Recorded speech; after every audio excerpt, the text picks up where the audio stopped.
The chapter is agriculture. India is an agriculturally important country. ये हम लोगों को पता है क्योंकि 2/3 पॉपुलेशन इंडिया का एग्रीकल्चर में इन्वॉल्व होता है।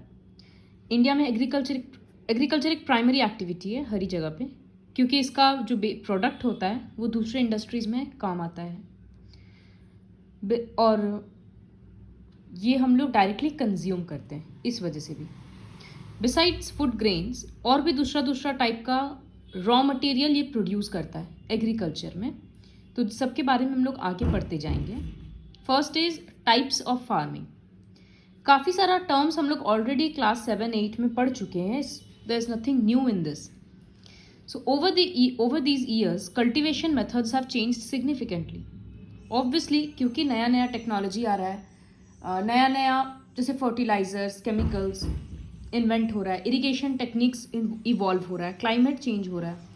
तो इन सब की वजह से कल्टीवेशन पैटर्न भी चेंज होते जा रहा है। Farming varies from subsistence to commercial type. Subsistence मतलब जब फार्मर कोई भी क्रॉप प्रोड्यूस करता है अपने लिए और अपने फैमिली के लिए, और अगर थोड़ा एक्स्ट्रा प्रोड्यूस हो जाता है तब वो सेल करता है। कमर्शियल मतलब बहुत लार्ज स्केल में प्रोड्यूस किया जाता है ताकि वो दूसरे जगह पे बेचा जा सके। तो ये दोनों ही टाइप का फार्मिंग होता है। सबसे पहले हम लोग पढ़ेंगे प्रीमेटिव सब्सिस्टेंस फार्मिंग। तो सबसे पहले क्या किया जाता था, सबसे पहले किस तरह का फार्मिंग होता था? स्लैश एंड बर्न एग्रीकल्चर, या जिसको बोलते हैं हम लोग शिफ्टिंग एग्रीकल्चर। वो लोग टूल्स यूज़ करते थे जैसे हो, डाउ, ये सब गूगल करके फ़ोटो देखना, डिगिंग स्टिक्स वगैरह सब कुछ। वो लोग इस टाइप का टूल्स यूज़ करते थे। एक जंगल के एरिया को क्लियर करते थे और वहाँ पर अपनी फैमिली के साथ कल्टीवेशन करते थे, आसपास रहते थे। फिर वहाँ का सॉइल का फर्टिलिटी ख़त्म हो गया तो वो लोग उस जगह को छोड़कर दूसरे जगह चले जाते थे। इस टाइप का एग्रीकल्चर को बोलते थे स्लैश एंड बर्न। ये आज भी बहुत जगह पे प्रैक्टिस किया जाता है। अलग अलग जगह पे इसका अलग अलग नाम है। जैसे नॉर्थ ईस्टर्न स्टेट्स में झूमिंग बोलते हैं, आसाम, मेघालय, मिजोरम, ये सब जगह पे। मणिपुर में पमलाऊ बोलते हैं, छत्तीसगढ़ में दीपा, इस तरह से। यहाँ पर और भी फॉरेन कंट्रीज में क्या क्या अलग अलग नाम है वो दिया गया, तो ये खुद से पढ़ना। नेक्स्ट कैटेगरी है इंटेंसिव सब्सिस्टेंस फार्मिंग। तो ये कहाँ पर प्रैक्टिस किया जाता है? सबसे पहले हम बताएंगे क्यों प्रैक्टिस किया जाता है। इंडिया में किया जाता है, क्यों? जैसे इंडिया में क्या है, लॉ ऑफ सक्सेशन या राइट ऑफ इनहेरिटेंस।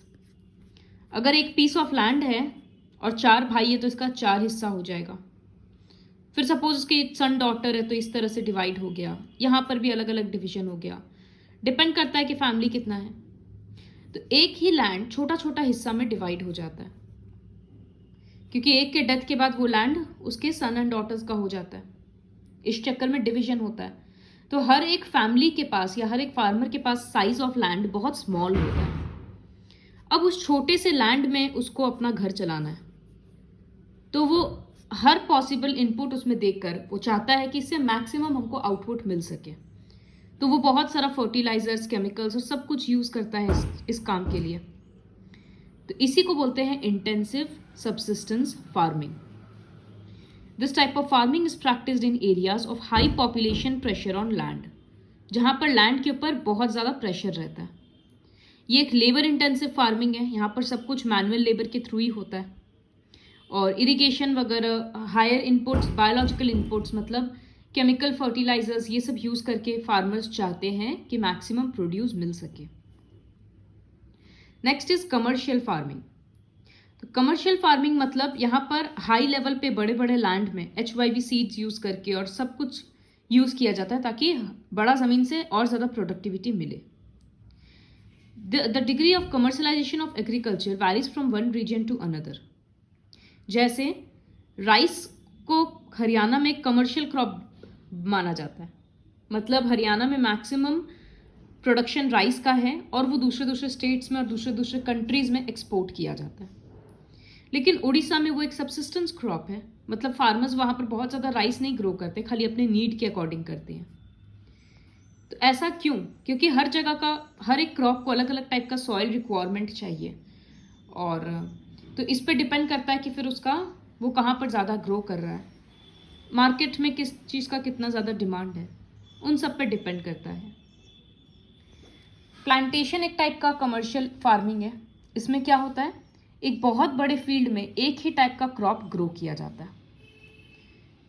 प्लांटेशन में बहुत लेबर चाहिए होता है और बहुत महंगा होता है ये, तो कैपिटल इंटेंसिव इनपुट है, क्योंकि उतना बड़ा ज़मीन खरीदना, उसको मेंटेन करना, और उसमें है ना माइग्रेंट्स ज़्यादातर, लेबर ज़्यादातर माइग्रेंट्स होते हैं, मतलब आसपास के स्टेट से या छोटे मोटे कंट्रीज से आए हुए लेबर्स होते हैं, जिनको कोई काम नहीं मिल रहा है तो वो लोग इस फील्ड में लग जाता है। ये सब जनरली रॉ मटेरियल्स प्रोड्यूस करता है। जैसे इंडिया में tea, coffee, rubber, sugar cane, banana, इन सब का बड़ा बड़ा प्लांटेशन साइट्स होता है।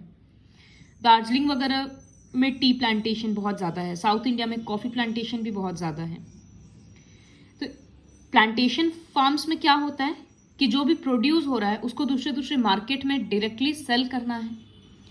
तो इसी वजह से ये इम्पॉर्टेंट है कि जहाँ प्लांटेशन साइट है वहाँ आसपास अच्छा मार्केट होना चाहिए, ट्रांसपोर्ट सिस्टम अच्छा होना चाहिए, कम्युनिकेशन सिस्टम अच्छा होना चाहिए, ताकि बिजनेस में रुकावट ना आए। ये सब इम्पॉर्टेंट रोल प्ले करता है प्लांटेशन साइट का डेवलपमेंट में। देखो यहाँ फोटो दिया हुआ है बनाना प्लांटेशन और बैम्बू प्लांटेशन का। तो ये तो प्रॉपर कमर्शियल फार्मिंग में आता है। यहाँ लिखा है plantation has an interface of agriculture and industry. ये सिर्फ क्रॉप्स ग्रो करने वाला एग्रीकल्चर ही नहीं है, ये एक बहुत बड़ा इंडस्ट्री के तौर पे ही काम करता है। जैसे फैक्ट्रीज होता है, प्लांटेशन भी उसी टाइप का है। क्रॉपिंग पैटर्न्स, तो जनरली फार्मर एक पीस ऑफ लैंड में एक से ज़्यादा क्रॉप ग्रो करते हैं। डिपेंड करता है कि कौन सा क्रॉप किस सीज़न में ग्रो होता है। तो 3 क्रॉपिंग सीज़न है। अभी तक हम लोग खाली रबी और खरीफ क्रॉप के बारे में जानते थे, अभी पढ़ेंगे हम लोग जायद सीज़न के बारे में। तो रबी क्रॉप्स विंटर क्रॉप्स होता है, जो अक्टूबर से दिसंबर में ग्रो किया जाता है और समर में हार्वेस्ट किया जाता है। कुछ इंपॉर्टेंट क्रॉप जैसे वीट, बार्ली, पीस, ग्राम, मस्टर्ड, ये सब है। ये सब स्टेट्स में प्रैक्टिस किया जाता है। अवेबिलिटी ऑफ प्रेसिपिटेशन, बारिश कितना हो रहा है विंटर के मंथ्स में, इस पर डिपेंड करता है कि प्लांट कितना, क्रॉप्स कितना सक्सेसफुल रहेगा। लेकिन ग्रीन रेवोल्यूशन ये सब के बाद बारिश पे इतना ज़्यादा ये सक्सेस रेट डिपेंड नहीं करता है। Next, kharif crops. Kharif crops are grown with the onset of monsoon in different parts of the country. Monsoon आते आते में ये क्रॉप्स ग्रो किया जाता है, सितंबर अक्टूबर में हार्वेस्ट किया जाता है। तो ये रेनी सीजन क्रॉप हो गया। पैडी, मेज, ज्वार, बाजरा, कॉटन, जूट, ग्राउंडनट, इस तरह का क्रॉप्स है, और ये सारा रीजन है जहाँ ग्रो किया जाता है। In states like Assam, West Bengal and Odisha, 3 crops of paddy are grown in a year. These are As, Aman and Boro. 3 type का पैडी ग्रो किया जाता है एक साल में। रबी और खरीफ क्रॉप्स के बीच में एक छोटा सा समर सीजन का पीरियड होता है, जिस सीजन को बोलते हैं जायद सीजन। तो जायद क्रॉप्स क्या होता है जो समर सीजन में ग्रो करता है, जैसे वाटरमेलन, मस्क मेलन, क्यूकम्बर, इस तरह से। मेजर क्रॉप्स, अब हम लोग हर एक क्रॉप का अलग अलग रिक्वायरमेंट के बारे में पढ़ेंगे। तो सबसे पहले rice. Rice staple food crop है, बहुत सारे लोगों का मेन डाइट में आता है राइस। चाइना के बाद इंडिया ही सबसे ज़्यादा राइस प्रोड्यूस करता है। ये एक खरीफ क्रॉप है, तो ये विंटर सीजन में ग्रो किया जाता है। एनुअल रेनफॉल इसको 100 सेंटीमीटर चाहिए, ह्यूमिडिटी हाई होना चाहिए और टेम्परेचर अराउंड 25 डिग्री सेल्सियस। जहाँ पर बारिश कम होता है वहाँ पर ये इरिगेशन के हेल्प से ग्रो किया जाता है। देखो इस मैप में दिया हुआ है, जो ग्रीन का डार्कर शेड है वो मेजर एरिया है, सारा कोस्टल रीजन दिख रहा है, और माइनर एरिया ये सब है। नेक्स्ट, ओके, राइस नॉर्थ और नॉर्थ ईस्टर्न इंडिया में भी ग्रो किया जाता है और डेल्टाइक रीजन में। अब कैनल इरिगेशन वगैरह का और ट्यूबवेल्स का इतना सिस्टम एनहांस हो गया है कि पंजाब, उत्तर प्रदेश, हरियाणा, ये सब जगह पे भी अब राइस ग्रो किया जा सकता है। यहाँ पर बारिश कम है लेकिन फिर भी अब राइस ग्रो किया जाता है। तो इसका मतलब क्या हो रहा है, वो सारा स्टेट्स अंडरग्राउंड वाटर यूज कर ले रहा है, जो आगे के लिए डेंजरस है। Next, wheat. ये second most important cereal crop है। नॉर्थ और north western parts of the country का ये मेन फूड क्रॉप है। लोग ज़्यादातर आटा ही खाते हैं वीट से बना हुआ। This rabi crops require a cool growing season. तो इसके लिए क्या क्या है कंडीशन? ग्रोइंग पीरियड कूल होना चाहिए, और जब ये हार्वेस्ट करने का टाइम आएगा, जब ये राइपन होगा, तो ब्राइट सनशाइन चाहिए। 50 to 75 सेंटीमीटर रेनफॉल, तो इसको राइस से कम रेनफॉल चाहिए। There are two important wheat growing zones in the country, Ganga Sutlej plain और in the north west and black soil region of the Deccan. ये दो जगह पे मेनली वीट ग्रो होता है, और मेजर वीट प्रोड्यूसिंग स्टेट्स लिख दिया गया है। मिलेट्स, ज्वार, बाजरा, रागी, इन सबको मिलेट्स बोलते हैं, कोर्स ग्रेन भी बोलते हैं। ये सब मतलब पहले के लोग बहुत ज़्यादा खाते थे, फिर लोग बंद कर दिए, अब वापस स्टार्ट किया जा रहा है क्योंकि लोगों को समझ में आ रहा है कि इसमें बहुत ज़्यादा न्यूट्रिएंट्स है। जैसे रागी में आयरन, कैल्शियम और दूसरा माइक्रो न्यूट्रिएंट्स है, रफेज है। Jowar is the third most important food crop with respect to area and production. ये एक रेन फेड क्रॉप है, मतलब इसमें इरिगेशन का ज़्यादा ज़रूरत नहीं पड़ता है, जितना बारिश का पानी आ रहा है वो सफिशिएंट है। लेकिन जहाँ पर बारिश का पानी का प्रॉब्लम है वहाँ फिर इरिगेशन किया जाता है। Major jowar producing states are Maharashtra, Karnataka, Andhra Pradesh, ये सब। बाजरा सैंडी सॉइल में ग्रो करता है और शैलो ब्लैक सॉइल में। Major bajra producing states are Rajasthan, Uttar Pradesh, Maharashtra, Gujarat, Haryana. Ragi is a crop of dry regions and grows well on red, black, sandy, loamy and shallow black soil. मेज, ये एक फूड क्रॉप भी है और फॉडर क्रॉप भी है, मतलब कैटल को खिलाने के लिए भी इसको ग्रो किया जाता है। टेम्परेचर इसको चाहिए 21 to 27 और अलूवियल सॉइल में ये ग्रो करता है। बिहार में मेज को रबी सीजन में भी ग्रो किया जाता है। HYV सीड्स, फर्टिलाइजर्स, इरिगेशन, इन सब से मेज का प्रोडक्शन बहुत ज़्यादा बढ़ गया है। मेन मेज प्रोड्यूसिंग स्टेट्स ये सारा है। इस मैप में डिस्ट्रीब्यूशन ऑफ व्हीट दिखाया गया है। Next, pulses. India is the largest producer as well as the consumer of pulses in the world. Vegetarian क्यों? क्योंकि इंडिया में मैक्सिमम लोग वेजिटेरियन है, और वेजिटेरियन में प्रोटीन का मेन सोर्स पल्सेस ही है। मेजर पल्सेस जैसे तूर, उड़द, मूंग, मसूर, ये सब ग्रो किया जाता है।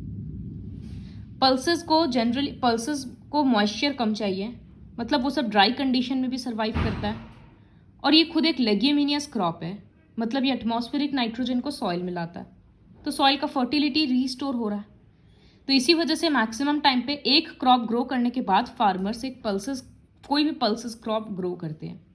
जैसे राइस के बाद कोई एक इस तरह का क्रॉप, फिर कोई दूसरा क्रॉप। तो इससे क्या होता है, जो राइस न्यूट्रिशन ले लिया इतना सॉइल से, पल्सेस उसको रिस्टोर करेगा नेचुरली। ये सारा फूड क्रॉप्स था जो लोगों के डाइट में आ रहा था। अब है फूड क्रॉप्स, ये सब मतलब ऐसे मेन स्टेपल क्रॉप्स में आ रहा था, मेजर क्रॉप्स बोल सकते हैं। अब है जैसे शुगर केन, ये सब ग्रेन्स नहीं है, अब ये दूसरे टाइप का क्रॉप है। तो sugarcane tropical as well as subtropical conditions में ग्रो करता है। 21 से 27 डिग्री सेल्सियस टेम्परेचर चाहिए और 75 to 100 सेंटीमीटर रेनफॉल।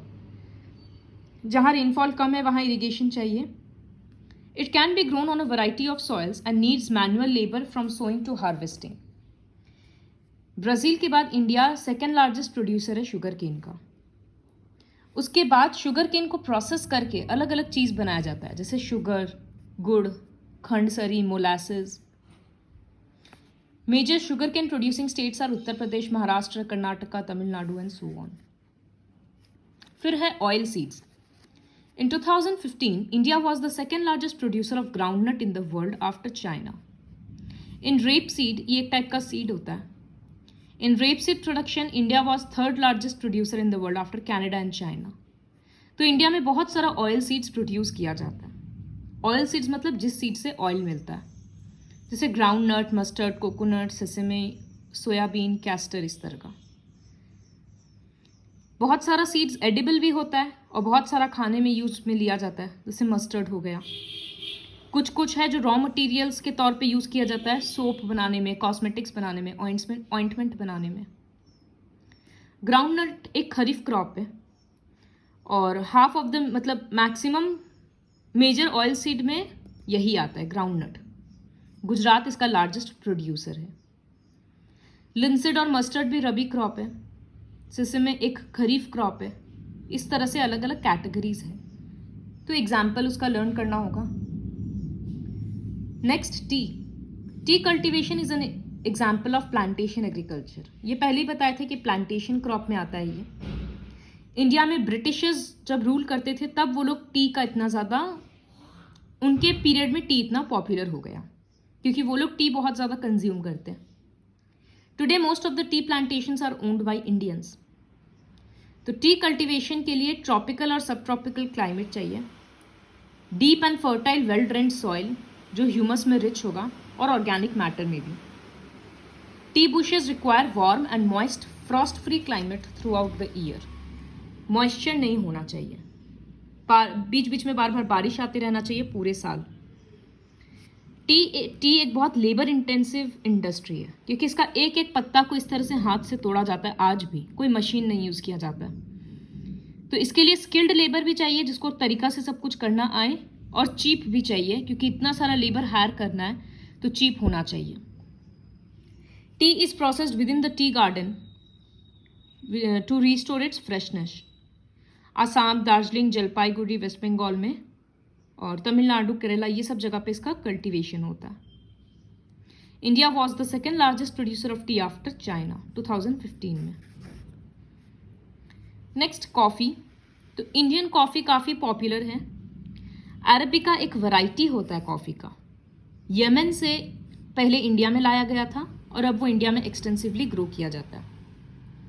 पहले उसका कल्टीवेशन बाबा बुडान हिल्स में होता था और अब काफ़ी जगह साउथ इंडिया में होने लग गया। Now we'll continue the rest of the chapter in the next video.